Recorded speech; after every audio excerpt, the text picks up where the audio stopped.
प्यारे दोस्तों, आप सभी को नमस्कार। जितने भी लोग नेट की तैयारी कर रहे हैं, सेट की तैयारी कर रहे हैं इंग्लिश की, सबसे पहले तो आपको शुभकामनाएं कि आप अपनी तैयारियों को ज़ोर शोर से कीजिए। और मैं आपको कहना चाहूँगा, अगर आप हिमाचल प्रदेश से एस्पिरेंट हैं तो आप सेट के अलावा नेट को ज़रूर भरिएगा। मैं क्यों कह रहा हूँ, सेट के लिए बहुत मेहनत लगती है। सेट में एस्पिरेंट बहुत कम लिए जाते हैं, 35 से 40 लोग ही एस्पिरेंट जो है सिलेक्ट होते हैं।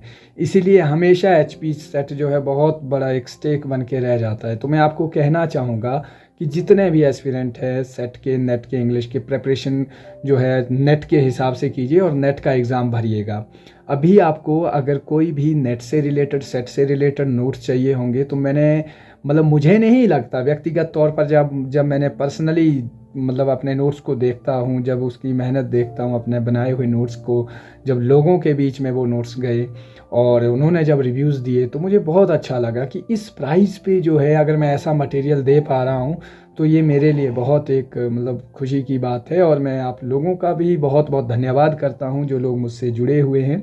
और दूसरी चीज़, जो भी मुझसे नोट्स खरीद रहा है, आपसे विनम्र निवेदन भी है कि आप बहुत मेहनत करके अपने पैसे लगा के आप इन्वेस्ट करते हो मनी, अपने ऊपर विश्वास रखो, अपने नोट्स पढ़िए, उनको प्रिजर्व कीजिए, उनको ट्रेजर की तरह रखिए, खजाने की तरह। वो आपकी प्रॉपर्टी है। अब इतने बढ़िया नोट्स बने हैं आपको, वर्ल्ड लिटरेचर आपको, जहाँ पर आपको जर्मन, कैनेडियन, अमेरिकन, आपको रशियन और आपका यूरोपियन, एशियन, कैरिबियन, ये सभी जो कंट्रीज़ का जो लिटरेचर आपको एक बुक में मिल रहा है और आपको बहुत ही डिटेल्ड में मिल रहा है, तो मुझे लगता है कि आपको जो है इसे संभाल के रखना चाहिए। आने वाले समय में आपकी प्रेपरेशन का ये सबूत होता है कि हम लड़े थे, हम वास्तव में लड़े थे।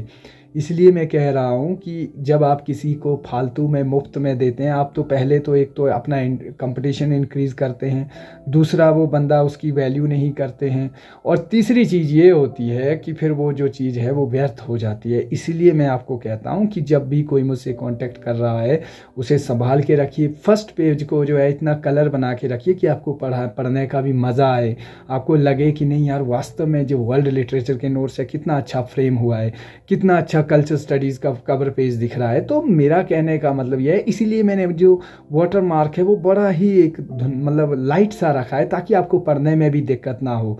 और दूसरी चीज़ ये है, नोट्स जिस तर्ज पे बने हैं इसका ओरिजिनल प्राइस जो है वो 3500 जा रहा है। 3500, यकीन नहीं मानोगे, मैंने CBSE का कोर्स 999 में दिया, जो शायद ही पूरे हिमाचल का सबसे सस्ता कोर्स और 1/3 प्राइस भी नहीं है। और उसी तर्ज पे मैं 60% डिस्काउंट पे नेट का पूरा सिलेबस आपके बीच में लेकर आया हूँ। वो है 1499 में, 1500 रुपये में मात्र। और उसका फ़ायदा क्या है, देखिए, आपको जब आप मुझसे नोट्स खरीदते हैं, सबसे पहले तो आपको ये चीज़ देखने को मिलती है कि हाउ आई एंटरटेन यू। सब ऐसा नहीं है कि औरों की तरह एक कोर्स की डिटेल भेजी दे दी, नहीं लेना है कोई बात नहीं, आप अपनी बात रखिए, हमें ये चाहिए वो चाहिए।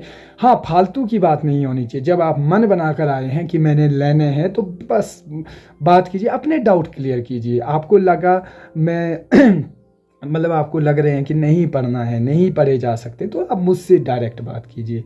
उसके बाद आप जो है, जब आप नोट्स देखेंगे आपको पता चलेगा कि नहीं, वास्तव में काम बहुत डीप हुआ है।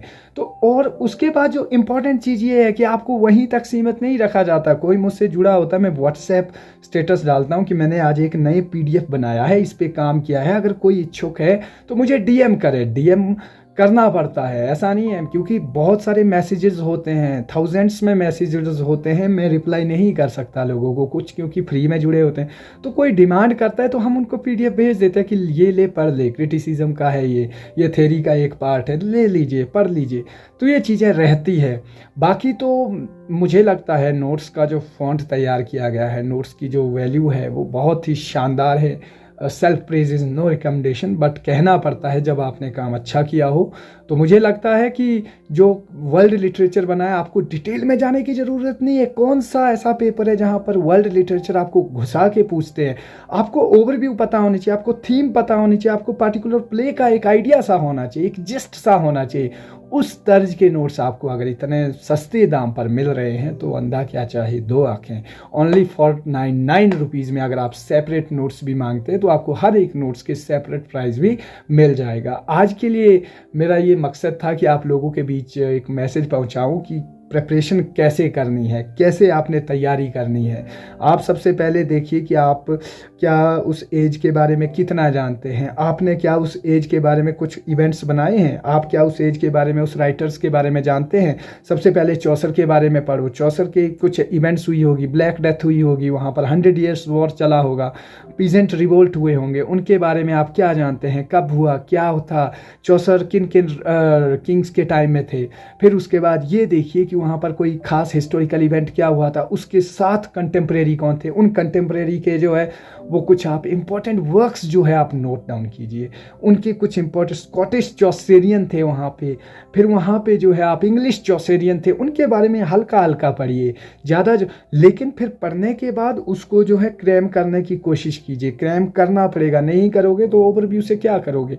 एज के बारे में जानिए। आप जब रेस्टोरेशन पीरियड में आते हैं आप पढ़ो उसको, रेस्टोरेशन पीरियड आखिरकार बात किसकी करता है, सोसाइटी में क्या घट रहा था रेस्टोरेशन पीरियड में, वहाँ पर कैसे मैनर्स थे, कैसी सोसाइटी थी, क्या फैशनेबल था, चौसर क्या दिखाना चाहता था वाइफ ऑफ बाथ के जरिए में, चौसर क्या दिखाना चाहता था वहाँ की फैशनेबल सोसाइटी के बारे में, और वहाँ पर विलियम कॉन्ग्रीव क्या दिखाना चाहता था। शेक्सपियर टाइम में आइए, देखिए आप एलिजाबेथन पीरियड को देखिए, वहाँ की अरिस्टोक्रेटिक सोसाइटी क्या थी, why Shakespeare always write in the favour of kings, क्यों लिखता था वो, कुछ तो कारण रहा होगा। थिएटर क्यों इतने पॉपुलर थे, क्यों मतलब वहाँ पे थिएटर जो है वो आफ्टर शेक्सपियर जो है वो फिर ख़त्म हो गए।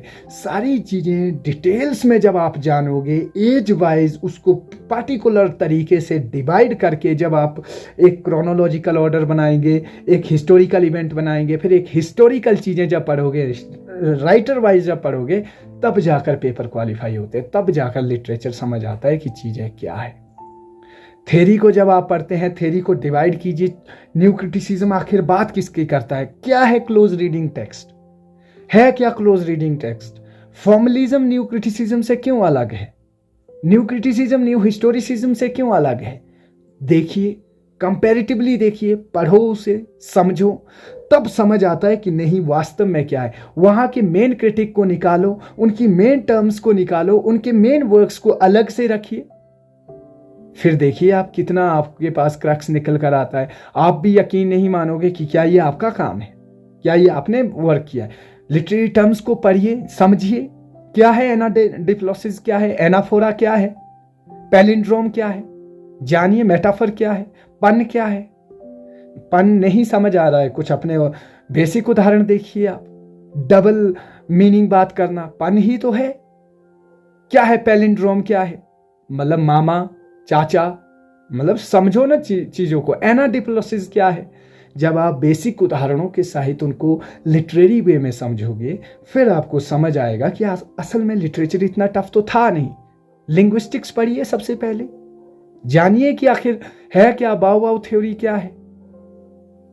पढ़िए कि हाउ लैंग्वेज ओरिजिन, ठीक है, लैंग्वेज का कैसे एवोल्यूशन हुआ, कैसे लैंग्वेज डेवलप्ड हुई, जानिए आप। इंडियन लिटरेचर को पढ़िए, जानिए आप मुल्क राज आनंद के बाद कितने राइटर्स थे जिन्होंने लिखा, उससे पहले कितनों ने लिखा। पढ़िए, ज़्यादा नहीं, 2-3-5 पोइट्री आप रविंद्रनाथ टैगोर की पढ़िए, रविंद्रनाथ टैगोर के 2-3 प्ले पढ़ लीजिए, विजय तेंदुलकर के बारे में जानिए, महेश दत्तानी के बारे में जानिए, मज़ा आएगा आपको। पोइट्री पढ़िए, विलियम वर्ड्सवर्थ के बारे में जानिए। आखिर रोमांटिसिज्म है क्या, क्या ये रोमांस से रिलेटेड था? ऐसा तो बिल्कुल नहीं था। तो समझिए कि आखिर है क्या वो। पहले एज के बारे में जानो, एज क्यों वहाँ पे डेवलप्ड हुई, फिर वहाँ पर क्या घटनाएं हुई, वहाँ पर कौन सा राइटर आया, उसने क्या लिखा, किससे प्रभावित था, ये सब चीज़ें मैटर करती हैं।